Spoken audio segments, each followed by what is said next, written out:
listening to the AFTERBUZZ TV network, now the largest new media platform on the web, and your #1 source for after-show entertainment. Very good, Dean Johnson.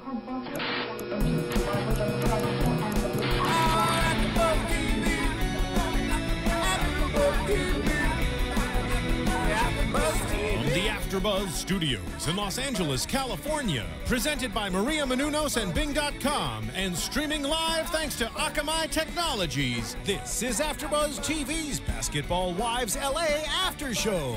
We'll break down tonight's episode and get you all the latest news and gossip. If you'd like to buzz in on tonight's show, you can buzz us at 424-256-1729. That's 424-256-1729. And now, another post-game wrap-up show for your favorite TV show. It's AFTERBUZZ TV's Basketball Wives LA After Show. Yeah, hello everyone. Bing is for doing, and we are of course back here at the AFTERBUZZ Studios doing another after show for our favorite show, Basketball Wives LA. It is season 2, episode 9, and we're titling the show Revenge because that seemed to be the theme. As always, I am Rebecca Prince, and I have 2 lovely co-hosts with me. Who? Where? Show me. You know, one across, one next door. What's up, you guys? It's Spicy Marty, keeping it sizzling in here, and I am right across from the lovely Love. Hello, guys. Lauren Turner. I'm back. I've been gone for a couple weeks, but now I'm back, and I'm excited to talk Basketball Wives. Yeah, well, of course, we're happy to have you back, but we lost one. Fallon's not here today. But she's going to be trying to tweet in, and I'm sure she caught up with the episode because we're all obsessed.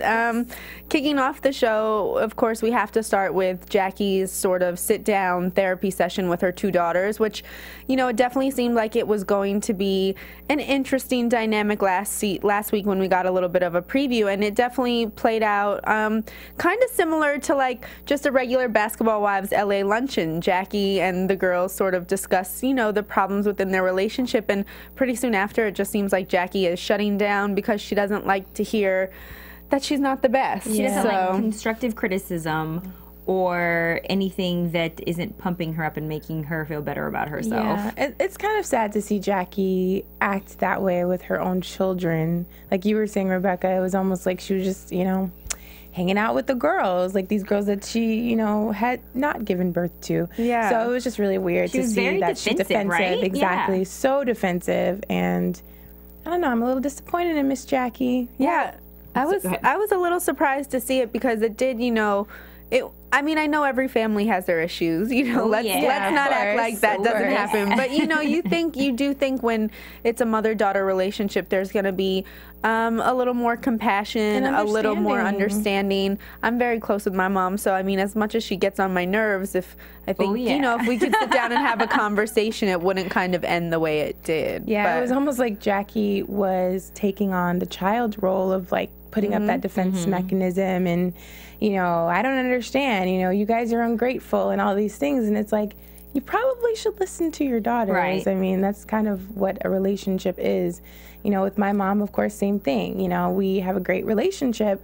If I find something wrong with her or something wrong with the dynamic, she's not going to, like, shut down. Right. She's going to talk to me about it. But instead, Jackie didn't really go that route. Well, and she brought in a moderator / therapist there against her daughter's wishes. So that was the first thing. 1, you're not listening. Your daughters didn't want a therapy session.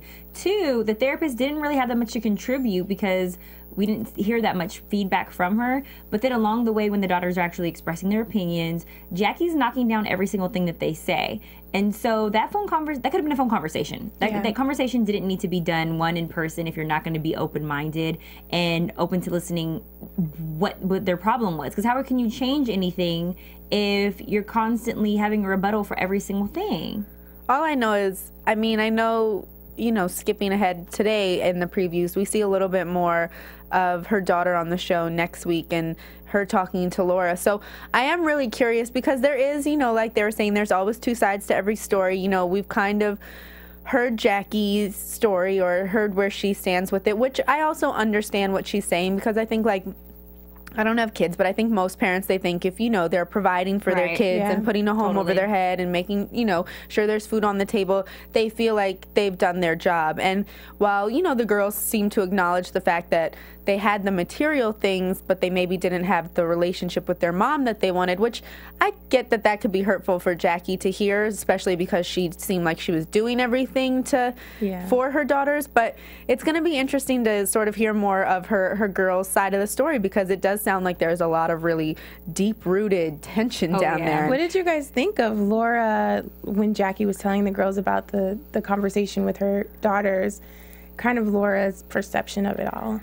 You know, there was a point in me that, like, I kind of liked what Laura was saying and how she was opening up about being molested and how, you know, as someone who was hurt and blamed her parents because they wouldn't listen, I liked that part of it. But then on the exact flip side, she was saying that basically, you know, everything she's doing and wanting to talk to the daughters is to sort of, you know, mind fuck Jackie, which is crazy because, that was you know, awful.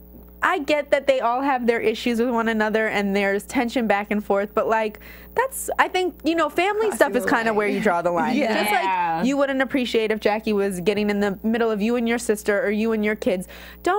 If you're genuinely concerned and genuinely want to talk to the girls, you know, coming from that place of someone who's hurt and gets, you know, their point of view, cool. But if you really are doing it to kind of meddle with Jackie, I think that's horrible. I have to say. And I like Laura. I met her at a red carpet event not too long ago. She seemed very nice and down to earth. So this was like the first time for me where we know she's been flip-flopping all season, but this was like, oh, no, you might have crossed the line, or you might be close to crossing the line. She openly admitted to playing mind games with Jackie. Now, I've been saying this entire season, you know, Laura, she seems like she's you know, amazing person. She's got a lot of energy, a lot of spunk. She's beautiful. But then when I see you talk behind people's back left and right, and you don't say it to their face, but you go and pretend like you're friends with them, and then the next thing you're saying you don't care if they're dead or alive, that's when I think that there's a line that has been crossed. And then now you're going and trying to meddle with somebody's family. I'm sorry, you come after my family, I'm taking you down. This may be a reality show, but we don't play when it comes to family. I don't know, and she should know better. She should know better. She's a Latina. You will get sliced. She should know better. So the fact that she's going after the kids, I'm sorry, it's not cool. Right, regardless her age, I mean, she should know better. She's a mother as well. It's kind of, I'm just disappointed in the fact that Laura is quite aware of what she's doing, and it's almost like she's patting herself on the back every time. Do you think that, do you really feel like Jackie's oblivious to it? Jackie really thinks that Laura's her friend? I honestly think that poor Jackie just, I feel like a lot of it is just her not knowing.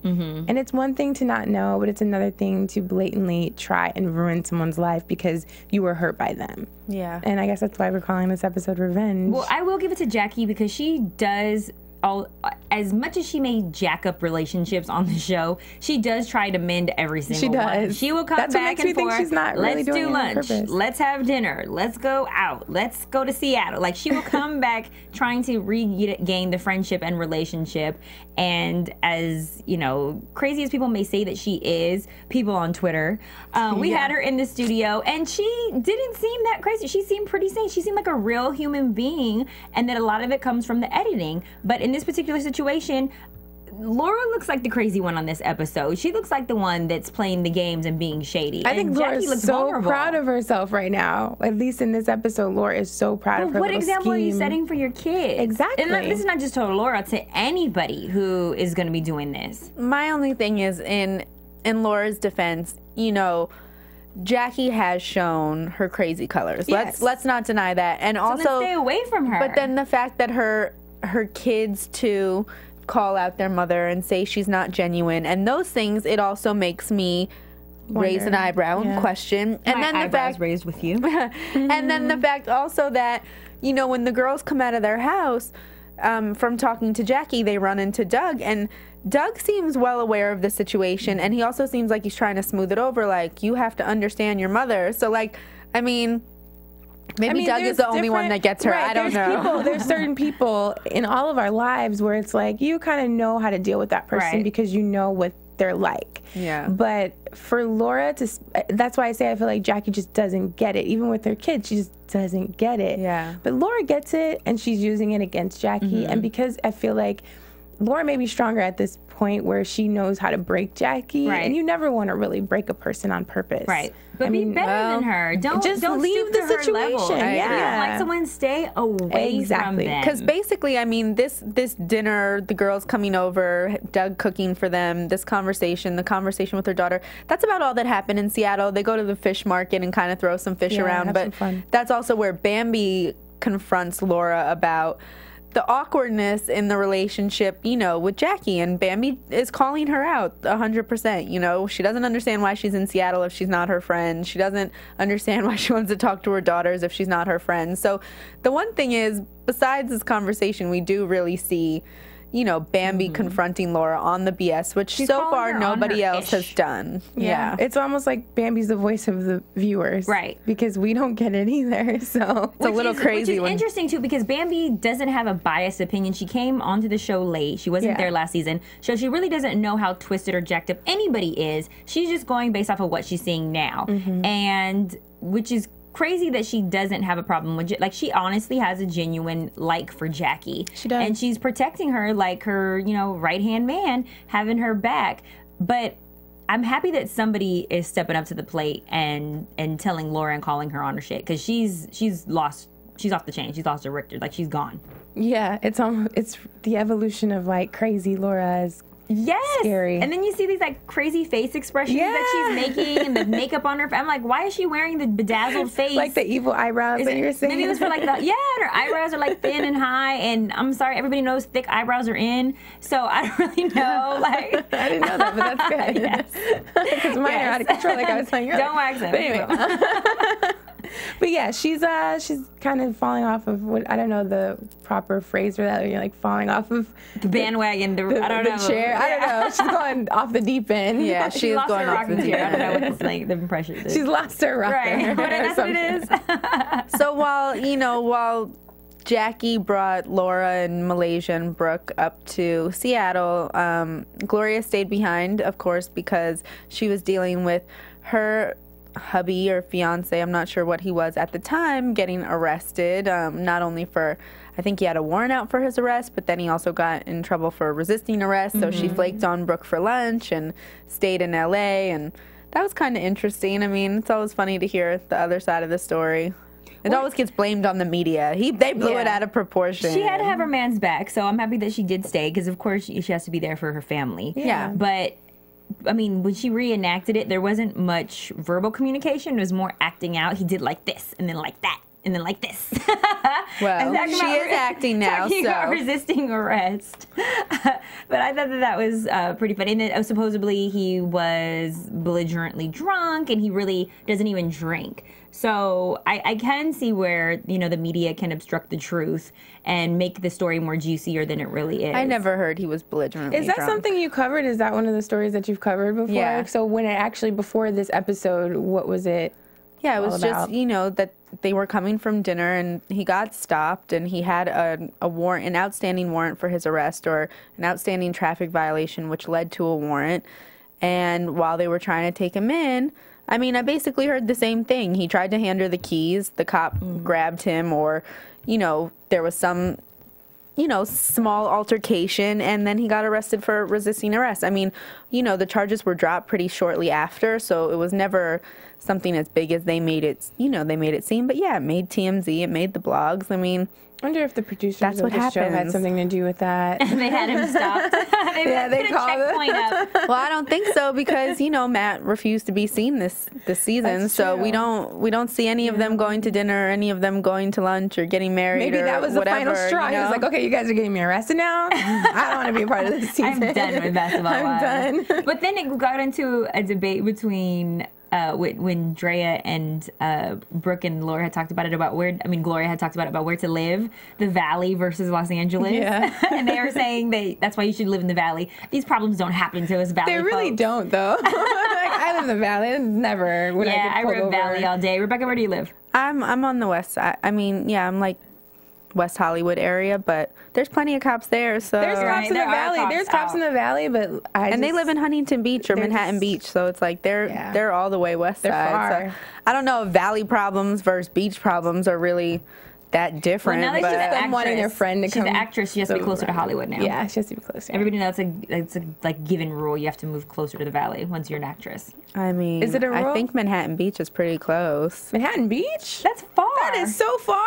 Okay, so we're going to start talking about the freeway. Talking about back to Basketball Wives. I'd rather live by the beach than in the I would valley, too. but that's Don't get me wrong. I'm not an actress. No offense, guys. I'm not an actress. I can live on the beach. So yeah, while the other ladies, while Gloria's dealing with her man being arrested, the other ladies are in Seattle dealing with Jackie's family drama. Then there's Brooke and Draya left, who have been spending a lot of time together, and you know, they seem to enjoy each other's company. They got half naked and went to a boxing class because we all go boxing half naked in bandeaus and booty shorts. Just in case. Nobody wears tube tops boxing. I'm sorry. You know that your fists are up and that you're going to have at some point to defend yourself and hook and jab. Your tits are going to be all out. It's going to fall out. And you saw her kind of like messing with it. But she looked cute. I'm sorry. She did look cute at the boxing ring. She looked real cute. But that was her thing. It's before they even walked in, she's like, oh, I hope my boobs don't pop out. Like, they're already. And she kept playing with her shorts. She kept having to pull her shorts down because the booty cheeks were popping out. It's just when you're dressed uncomfortable, then it makes you look uncomfortable because you're constantly fidgeting with your clothing. Yeah. So she obviously wasn't concerned as much with the lesson as she was with looking fly. But yeah, I mean, I think she was perfectly content with being half naked because basically she's half naked in every outfit she wears. But like, yeah, I think she was trying to show her ass literally for Victor Ortiz, who, you know, you guys probably recognize him as a professional boxer. He was the one who headbutted Floyd, and then Floyd knocked him out when he was coming to apologize. So, you know, there were also rumors too that Draya and Victor were dating. That was like the rumor on the blog, and she denied it on Twitter. But after seeing this episode and seeing what she wore boxing, I believe it. I don't know. Thank you.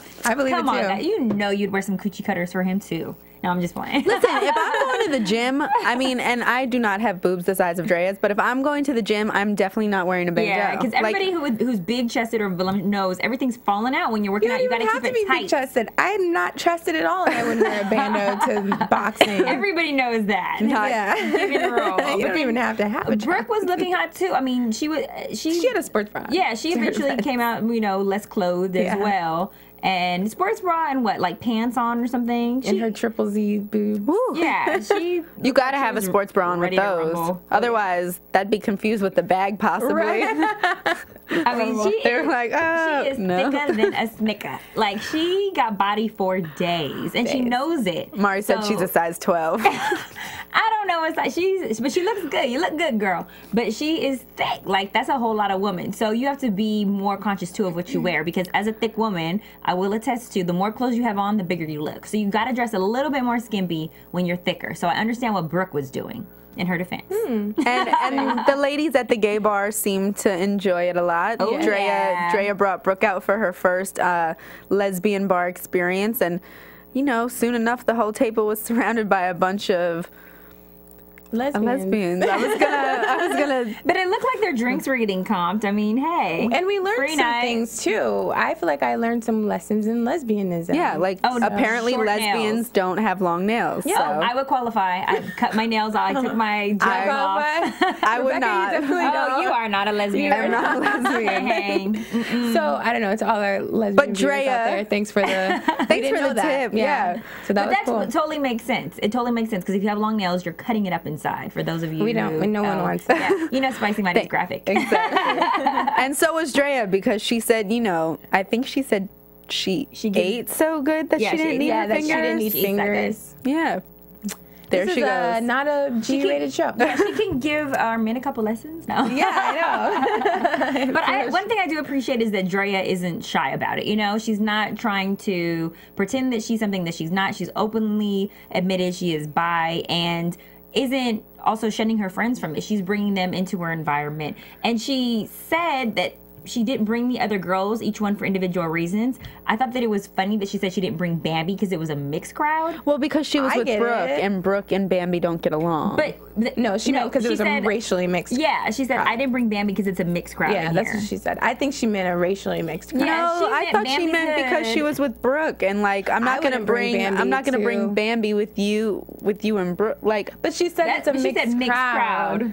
Yeah, but like that's what like if I was talking to my friends who say I was going to a party, yeah, like if I knew you didn't like Mari and I was explaining like, well, I was gonna invite her, but I'm not gonna invite her because it's kind of mixed crowd. That's how I took it. I didn't take it like that. So those of you at home who may have interpreted it like Rebecca did, let us know, tweet at us if we interpreted that comment wrong, because Lauren and I totally were. We definitely I was offended by that. I'm like, what? Bambi can hang with a mixed crowd? She's no, I mean, Bambi's pretty hood. I don't know if I would invite her to a mixed crowd. You don't know. She might have some white friends.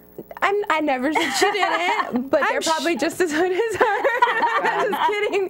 I'm just kidding, Bambi. You are awesome. We love you. Bambi. She was on the other day with us, and Bambi kept it real. I'm sorry. I'm going to go I really didn't toe for Bambi. And I'm sure she likes white people, and I'm sure she could be around them. But so I'm saying Rebecca for being the voice of reasoning, because we took it as we both took it exactly the same way. So thank you for giving that other view. Of course, like Monty said, please leave your comments if you saw the episode and what you think the mixed crowd comment meant. And iTunes, is blowing up lately. So thank you for all of your subscriptions and downloads and all that awesome stuff, and keep it coming. Yeah, we appreciate the listeners and, of course, the viewers on YouTube. So if you have comments, of course, leave them for us, because even though I've been told to never read the comments, I know Lauren and Fallon do, and sometimes they don't like what they hear, but hey, better than nothing. Hey, what can we say? We're part of Basketball Wives LA. People are going to talk smack about us as hosts and fans of the show, but we can take it just like we can dish it. So if you want to call in and say it so that we can hear you, 424-256-1729. And 424-256-1729. What they say, you used to work in PR. Any press is good press. So it is what it is. True. Hate us or love us. It's very true, even though because I am Lauren's love, I take quite offense to being being said that we sound like a bunch of, I don't even know, it was like whippersnappers in the nail shop. I don't know. But that's why we're doing it. We're fans. So don't take it so seriously, guys. We're fans just like you are. So these are just our opinions as fans. AfterBuzz is basically, I mean, I feel like it's kind of like one big water cooler. And, exactly. It's a water cooler that houses 55 shows. And if you like one of those shows, you can listen to, 3 to 4 people talk about them afterwards and be part of the conversation. If you don't like us, there's 54 more. And we all have a difference of opinions. Nobody feels exactly the same about every single thing going on. Exactly. Yeah. So moving right along, because that was, the lesbian club part was not too big, but a little enough for those ladies to get their shine on in this episode, which once again is pretty Jackie dominated. Yep. So the ladies return from Seattle. Then Brooke finally sits Jackie down to sort of give her the tea on everything Laura's been saying behind her back, which I don't know. Part of me appreciates Bambi doing it, and part of me feels like she should mind her business. It's not her battle to fight, but I don't know. What do you guys think? I think that Bambi's friendship with Jackie is authentic. I think Bambi genuinely likes Jackie as a person. She has come on an interview with us when she called in and openly admitted that. I believe that she has an authentic friendship with her. When you are friends with someone, you are obligated to keep it real with them and tell them the truth. She doesn't owe Laura anything. She doesn't even like the way that Laura is handling herself or handling the situation. So it's her job as a friend to be obligated to keep it real with Jackie and tell her what it is, because Jackie has been playing herself in this relationship with Laura. And I appreciate Bambi keeping it real, because Bambi then would be shady if she saw Laura doing this to Jackie and not saying anything. Then Jackie's going to be looking at Bambi crazy, and now Bambi wouldn't have any integrity. So I appreciate her confronting her about it. I do too. I think I appreciate that as well as a loyal new friend. I would want that. I want the same thing. Yeah, I mean, you're building a relationship still. They're not best of friends, but they're building. And if you can't trust someone with something as simple as saying, hey, Laura doesn't really like you. These are the things she said about you. I don't like the way that she's maneuvering and she's running her operation, and I just want to let you know to watch your back, girl. She didn't say anything that was not true. That's so true. If Laura has a problem with her keeping it real, well, Laura should keep it real then. Yeah, I get it. I just, part of me feels like, you know, Bambi's new to the mix, and if it's not an issue that's necessarily directly with you, maybe you just shouldn't be stirring the pot, you know? But it's your like, if it was your friend, if it was someone who you Yeah, liked. but like, is it like, am I considering Jackie my friend because I've known her a month and like we maybe spend 3 afternoons together filming? I don't think know. it's probably much longer than that, though. I mean, but considering wrong they've is been wrong and filming right is together. right. And it's not like Bambi was, you know, going to Laura and saying, well, Jackie said this about you, and then going back to Jackie and saying, well, Laura said this about you. Nope. She stuck to her guns. Yeah. You She said, know, Laura, so, this is wrong. What are you doing Yeah, here? Like, I don't like the way you're playing this. I'm not really feeling you. Like, she kept it real with Laura. She hasn't been fake with anybody thus far on the show. I agree with you. That's true. She's not fake. I just, Yeah. You just want her to mind her own business. I just am like, you know, let it play out how it's going to play out. These two, you know, Jackie came on the show. She said her and Laura have been friends for 12 years. Like, their friendship is not starting, nor is it ending with Basketball Wives LA. So part of me feels like, you know, sometimes friends go through stuff where, you know, they don't trust one another. Someone did something. And I'm not saying Laura's right, because after seeing this episode, and of course, you know, the next scene we see Laura going to dinner with her sister and Malaysia, and you know, Malaysia's pressing the same subject as Bambi. Like, why are you doing this? What are you getting out of this? Right. Why are you trying to go out of your way to play mind games with her? And clearly you see that not only is Laura angry, but she was really hurt by what Jackie did last year, which at the end of last season, not one of those girls was talking to Jackie, you know, so they all felt some kind of way. So everybody handles situations differently, and I'm not saying Laura by any means is right. I think she's being childish, and I think if she focused her attention on something else, she'd get a better result doing something else. You know what I mean? But like, take up knitting. like, I don't know. you know, you're worried about your sister's career. Like, go see what else is going on. Talk about your fitness tips. It just shows how much she's hurt by it. At the end of the day, she's very hurt. But and I don't know in what world revenge has ever been justified or it benefits anybody. It doesn't, but if this is her not thinking. If anything, she would be able to clear her mind and move on past the situation if she let it go. But she's being malicious and she's being shady in this situation. And in her confessionals, she is openly admitting to, I don't give a care about her. Like, what does that say about you? And how are the other girls on the show going to be able to trust you if you would do this to Jackie? Mind you, Jackie's she doesn't have a squeaky clean past, but she is trying to befriend you and forgive and move on and all that great stuff, and she's making an effort to befriend you, and you're not allowing her to move past this. Yeah, I get it, but everybody her for something that happened a year later. You just don't know. Everybody handles things differently. You know, we don't know the full extent of how deep it went between the two of them, and you know, it's just let it play out the way it's going to be. No one's asking. No other situation has a moderator. It's never worked having a moderator on this show. Someone's getting slapped. Someone's getting caught in the middle. Just sometimes I think you just need to let people play things out with themselves. The more people that get involved, whether it's I'm just keeping it real with you and let you know what's being said behind your back, the more you escalate a situation. And if Jackie's fine and, you know, her and Laura had lunch and she asked her and said, I'm hearing this, I'm hearing that, I'm hearing this. And Laura said, yeah, I said it. Is Bambi your new friend? And, you know, like, Laura is not being genuine. So I get it. Like, I get that side of it. But part of me is also just like, you know, I mean, Jackie was in here. She was cool. But it's not, you know, like, everyone's done their dirt. So let it play out as it's going to play out. I mean, don't be fanning the flames. Well, Bambi she wants to gain Jackie's trust. I mean, as simple as that. She's new to the whole thing. I don't think she's even just trying to gain Jackie's trust. I think she's just trying to stand up for what she believes in. Yeah, but when you're having a new friend, you really like this person. Okay, yeah, if you see something shady going on to the person that you're starting to, because I felt Bambi getting quite emotional when she was confronting Laura. Like, it was weird. It was like I could feel her emotions in that whole conversation where she was really hurt by what was going on. So, yeah, Bambi keeps it real, but she's also a human being. And maybe she does care for Jackie a lot because we don't know what's going on throughout the whole process. We're just seeing an hours of taping. So this is very true. Yeah. I know. I mean, I personally cannot stand to see Dunn being wrong to someone.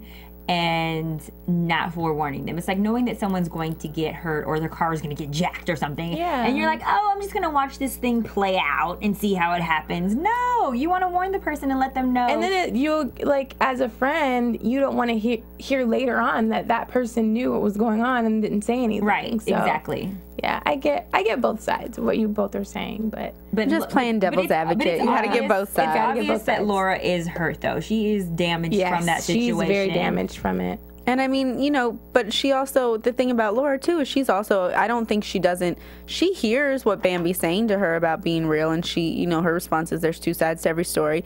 And she clearly heard Malaysia. Malaysia was not, you know, she didn't tread lightly with her opinion on the situation. She really let her know, and she asked the same questions repeatedly and repeatedly. So, you know, Laura knows she doesn't have a ton of support going into this battle with Jackie, but she wants to get it back. I mean, you know, everyone handles things differently. You get screwed over by an ex-boyfriend, maybe you key his car, maybe you slash his tires. Maybe it doesn't make what? Not do those things. It doesn't make it right, but people are crazy and they deal with stuff their own way. You know, you can't give somebody advice if they don't want to listen to it, which, hello, we saw with Jackie when her kids are trying to talk to her. Did you think that it was weird that Gloria didn't say anything? Like, it seems like she's kind of like the good sister that she would kind of jump in and say, hey, sis, like, sounds kind of cuckoo here. She doesn't like Jackie at all. But yeah, she doesn't. I just expected more from her. Well, and I think Gloria's kind of just taken a back seat this season. I mean, Definitely. you know, she's focusing on her work, but,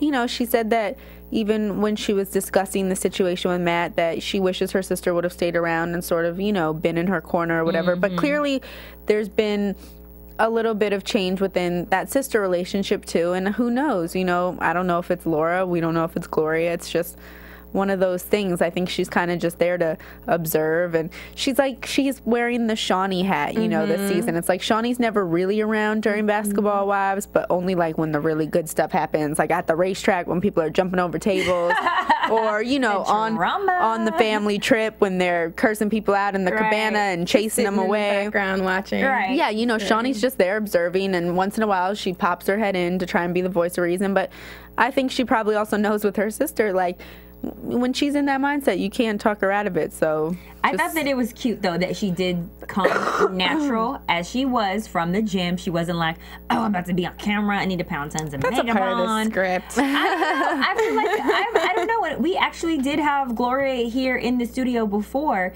and she kept it very real. She's not as much into, even though she's trying to, you know, be an actress right now, she's not as goo goo gaga over the limelight as they're trying to portray her on the show. And the fact that she came on camera without makeup, there's not so many people in Hollywood that would do that. Yeah, it's nothing for her. No eyebrows, no lipstick, greasy from the gym, and hair not done. I'm sorry, not too many ladies would do that. You're right. And she came as is, didn't care about trying to steal the thunder or limelight, while Barbie #1 and Barbie #2, she said, were sitting right beside her, you know, criticizing her for coming as is. I give her props, because I wouldn't even come in this studio with no makeup on. And a twist. 2 thumbs up to you, Gloria. Right, thumbs up, thumb packed from Jackie. We're proud of you, Gloria. We are. And so how did the episode end? I don't really, was it just them kind of discussing that Jackie's going down one way or another via Laura? Yeah. Yep, that was the end. So we'll see what happens next time. Do we have any news and gossip? Yeah, we have a little bit of news and gossip. Buzz TV News. Well, so last week, of course, the big rumor going around was that 4 out of the 6 ladies were going to be fired from Basketball Wives LA. TMZ reported that. VH1 finally issued a statement after Brooke chimed in on Twitter and Laura chimed in on Twitter denying it. Gloria kind of confirmed it. She said she was getting fired because her man won't let her film. But then VH1, of course, released a statement saying that, you know, none of the rumors are true. There hasn't been any decisions or any firings in the casting department. So for right now, it kind of looks like the ladies will be sticking around. But, you know, I have to say TMZ is a pretty accurate source. So I'm tending to believe that there might be, you know, some change-ups happening behind the scenes, but that VH1 just kind of wasn't ready to talk about it, especially since the ladies have not filmed the reunion yet. So I think more of a shakeup will happen a little bit later on down the road. Probably when, you know, they're airing Basketball Wives 5 of the Miami cast. That's when we'll find out they all really did get fired, and we'll get the true reactions. Everybody's being replaced now. You know, they're also, clearly, we've talked about it here, Laura and Bambi are not fans of each other. And after last week's episode, Laura tweeted out something to the effect of, you know, if I wanted to fight somebody, I wouldn't take them to the park. I would handle it in the moment. And so Bambi replied to that with, I'll see you at the reunion. To which Laura replied, sorry, the reunion's for cast members only. And, you know, so there was a little shade being thrown back and forth, but it's definitely, I'm sure Bambi will be there because she's, you know, been a recurring, she's not a cast member, but she's had a recurring role this season. So we'll have to see how that sort of plays out between the two of them on the reunion. And then also last weekend we saw the fight between, well, we didn't see the fight between Brooke and Jackie. It was what everyone was talking about, but it was what we didn't see. So after we went home, did a little digging and found out that the fight that happened, you know, of course producers conveniently had paramedics standing by, but that Brooke did punch Jackie twice in the face, and then she also grabbed her by the hair and hit her head into the table. Oh my god! Yeah, it was pretty serious and apparently it's pretty scary. Brooke did from this what to Jackie? This is what Brooke did to Jackie.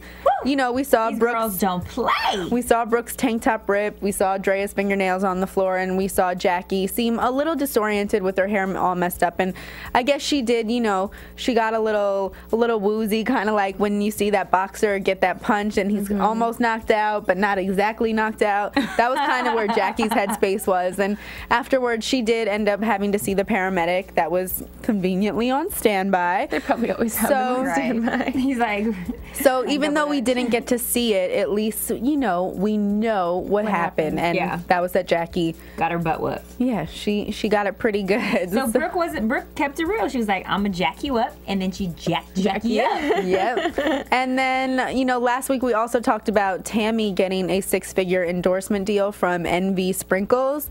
It turns out that Evelyn is following right in her footsteps. Evelyn landed a 6-figure endorsement deal with Youth H2O. It's a all-natural, no-sugar energy supplement that she's taking, and she also is trying to become the next Jane Fonda. She's really focused on her fitness. If you follow her on Twitter or Instagram, she's always tweeting pictures of her at the gym or her abs. So she's trying to... She looks great. Body for like, her body is amazing. She looks great. So she's trying to get her Jane Fonda on, and she's close to securing a deal that she'd be releasing her own series of workout tapes. And then she's also in talks to be the face of a workout equipment company. So she's definitely trying to transition from the reality world into the fitness world. And shoot, like we said, she looks great. So it won't be a surprise if she makes it happen. Not the thigh master, but like the Evelyn master or something. The ab master. I don't know. The ab master. She looks great. So, you know, you could follow her on Twitter, Instagram, of course, and see all her pictures. She does blogs about fitness tips. I'm sure if Fallon was here, she'd have a little more on that since she's the fitness buff. But we got to see if Fallon can do a session with Evelyn. If they can work out together that would be awesome. Yeah, that'd be crazy. But so that's most of the news for this week, and you know, we'll just have to keep our ear to the ground and see what happens with these ladies, because there's always some nonsense going on. I want to try to get Dre in here. I was telling you guys that the shirt maker that I'm wearing right now, which is Rich Scampy, is also working on Draya's shirts, which are called FAG, Fine Ass Girls. Fine Ass Girls. So we're going to try to get her in here, let her promote her stuff, you know, give us the update on what's really going on with the show and how she feels about the girls. So Draya, come in here if you're watching. Come on. We've been trying. She's the one we've been trying to land. We want Draya. I don't know. I didn't think it was going to be this hard to get her. Maybe we can just do this like public service announcement now. Draya, we'll wear your Fine Ass Girl shirt. Right. And we'll tell her it's a closed set, so she doesn't have to worry about any other cast members being here. It'll just be her. We got you. And we won't even make her sit on the couch. One of us will sit on the couch, and she could be at the table, right? I think she wants. I'm having my people, you know, call her people, and I really like be that people. Shirt. You like it? You like it? Yes, Rich it's very Scampy, cute. y'all. Friends with Draya. So now that we got the news and gossip out of the way, and of course our desperate plug for Draya to come on the show, let's get into the predictions for next week. Your AfterBuzz It looks like it's going to be juicy as ever. Oh, yeah. Like I said, you know, from the previews, we saw the conversation, a little bit of the conversation between Jackie's daughter, Shanti? Yeah, Shanti and Shani and Laura. And it sounds very interesting. It sounds like we're really going to get some more insight. You know, she made it seem like her mom is living in a mansion and one of her daughters could be sleeping on someone's and floor. Takari. Yeah. Are the names of the daughters. Thank Chantel and Takari, because we know a Twitter fan will hit us out and say we got the names wrong. You got the names wrong. Thank you. We love you, Chantel Twitter. and Takari. So my prediction for next week is going to be that Jackie's daughter really kind of opens Pandora's box on the problems with their relationship, and it seems like maybe it's even going to be a little too personal for Jackie's taste. I think it's going to be more, she's going to put more out there than Jackie wants or is comfortable with. That's my prediction. And it might have to happen like that. If Jackie can't address it herself or even be open to listening, maybe it'll come better from Laura when Laura addresses it with her. Yeah. Unfortunately, Laura's using it against her. Yeah. But, I mean, hey, it may help the daughter-mother relationship. I don't know. That's always a tricky, sticky situation. I don't think it will, because I think that it's coming from a bad place anyway. So, yeah, Laura's just going to find a way to get the girls against their mom. And, you know, the girls even said Jackie she's hiding something. They had to stay at a hotel instead of the house, and they're in Seattle and all this stuff. So I don't really do well with predictions, but I will kind of agree with you, Rebecca. And I think the shit's going to hit the fan. And I hate that she's bringing Jackie's kids in the mix. Yeah, that's pretty personal. Yeah. Well, those are our prediction, folks. Yeah, as always, we appreciate you tuning in and listening. And like we said, go on iTunes, rate us, comment, all that good stuff, tweet at us. In the meantime, while we are not here until next Monday, you can find us on Twitter. My Twitter is, of course, at Rebecca Prince TV. And you can play with my Twitter, and I will play with yours back at spicy_Mari. That's SPICY_MARI. Shameless plug. Spicy Mari was on the Ricky Lake show last week. Woo! Okay. And I Give me mean, your spicy tips. with someone so spicy, how could Draya not want to come in here? We could have an X-rated show for a whole hour. Just saying. Right. Show me how you do what you do, girl. And you guys can find me on Twitter, Lauren's Love. And yeah, hopefully Fallon will be back next week, and we'll be here to talk more Basketball Wives at the AfterBuzz TV studio. Thanks, y'all. From Bing.com, executive producers Maria Menounos, Kevin Undergaro, Phil Svitek, and the entire AfterBuzz TV staff, we would like to thank you for listening to the AfterBuzz TV network. To watch or listen to other after shows and post comments or questions, be sure to visit AfterBuzzTV.com. I'm Sir Richard Wentworth, and this has been a presentation of AfterBuzz TV. Buzz you later. The views expressed herein are those of the hosts only and do not necessarily reflect the views of AfterBuzz TV or its owners or principals.